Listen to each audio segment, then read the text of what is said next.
Roswell Flight Test Crew here at Commercial UAV Expo 2022 in fabulous Las Vegas, Nevada. And I'm here talking to Zacc Dukowitz at the Flyability booth. How you doing, Zacc? I'm doing great, Patrick. Good to be here with you. Good to be here with you. Now, big news here at the show because you guys have released the Elios 3. Why don't you tell us about it? Yeah, the Elios 3 is the new generation of our drone for work in confined spaces. So we first pioneered the idea of creating a drone only to fly indoors in dangerous, cluttered, confined areas. And so we had the Elios 1, the Elios 2. The Elios 3 is the newest version. So some big upgrades. The Elios 3 has a LiDAR sensor. That's the main thing we've been talking about. And LiDAR enables the drone to create 3D models in real time. So it uses SLAM, Simultaneous Localization and Mapping, so the drone can locate itself in space, and you get a 3D model on your tablet while you're flying that you can manipulate as well.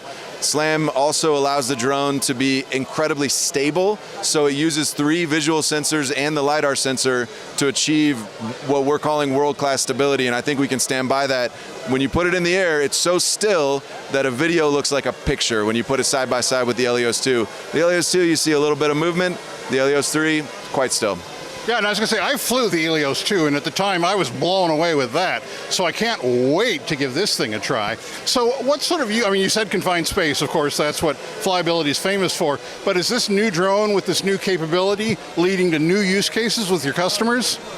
It is, and we're discovering new use cases all the time. LiDAR sensing on an aerial platform in a confined space, it sounds really niche, but there's actually so much potential. So mining is a big place where we're seeing the drone used. You could imagine if you have a clogged chute where you're sending a lot of ore, and this is actually a story that a client recently told me.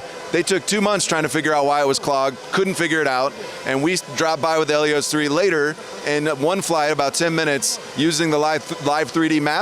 They identified not only the cause, but also that other efforts they'd made to get rid of it were never going to work because they thought it was made of a bunch of little rocks, but it was actually one huge rock. So that, I mean, that's one example of how being able to get a live 3D map of a confined space, using a drone, is providing benefits to industries. Some other examples in oil and gas, we're seeing live 3D mapping of, like on an FPSO, like an offshore rig where you're drilling for oil. If you have a tank that stores the oil, you have to inspect those periodically. The drone can make sure when you're in that tank that you got full coverage. So we heard this crazy thing where the Elios 2 allows an inspector to not go in the tank, right?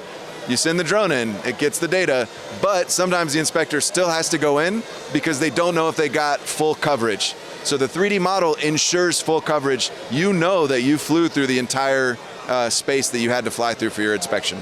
Fantastic. And well, the most exciting thing to me personally is it looks like you're letting people give the Elios 3 a try.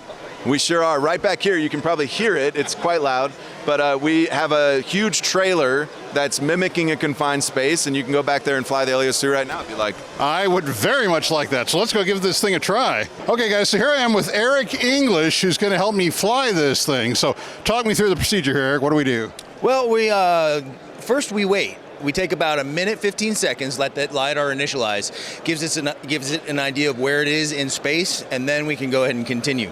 We have a pretty simple arming sequence, and once he's kind of armed and up in the air, I'll hand it over to you. So here we go. Up. Yep. So right off the bat, you can see how stable she is. Doesn't move too much on us, and very, very stable with the equipment we have now. So we'll turn around to say hello. There you go. And what you can see is this LiDAR map developing. So this is a live look at what's going on. And the drone is inside this container. So the blue line is going to be its live trajectory. So if we do a little lap in there, you can see that blue line kind of develops where he's going. Come on back. And in zero visibility, dusty kind of mine, bad visibility, you can actually navigate with that. And we're working on a return to home feature too, so it'll follow that blue line back to where he began. But again, you can see it's remarkably stable for an indoor GPS denied environment drone. So why don't I take that microphone and give you this, and we'll get your first thoughts. So. You've flown a drone or two, right? I've flown a drone or two in my career, so yeah. So all right, a little forward throttle here, or forward pitch. Yeah, it's very smooth. I mean, there is a little bit of buffet, if I'm being honest, but I'm sure all that is just the aircraft getting kicked around by its own downwash. I mean, I think if you were flying, not that this would necessarily be safe, but if you were flying sort of an ordinary drone in there, it would probably be moving more from the downwash. Yeah, and you can put it close to the floor, and you can see another drone would be very troubled by its ground effect. Very little of that. Yeah. Yeah, actually that's true. It's a lot less sort of ground effect kickback than you'd expect. A lot less. Yeah, it's very nice. On your left is the camera tilt, actually on the side. Oh, okay. So you can go all the way up, all the way down, cage-free view. And yeah, that'll give you an idea of where things are. So great. We're really happy with it. You know, again, what are your first impressions flying this thing? It's remarkably smooth.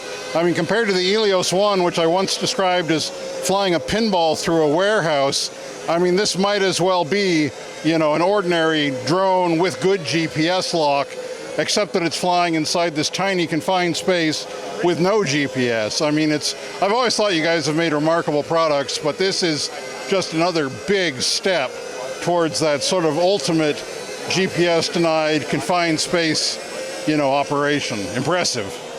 Thanks. It is a lot of fun to fly. And what we do notice is that rookie pilots can gain confidence very quickly. This guy is really, really steady. From the Flyability booth at Commercial UAV Expo 2022 in fabulous Las Vegas, Nevada, this is the Roswell Flight Test Crew, signing off.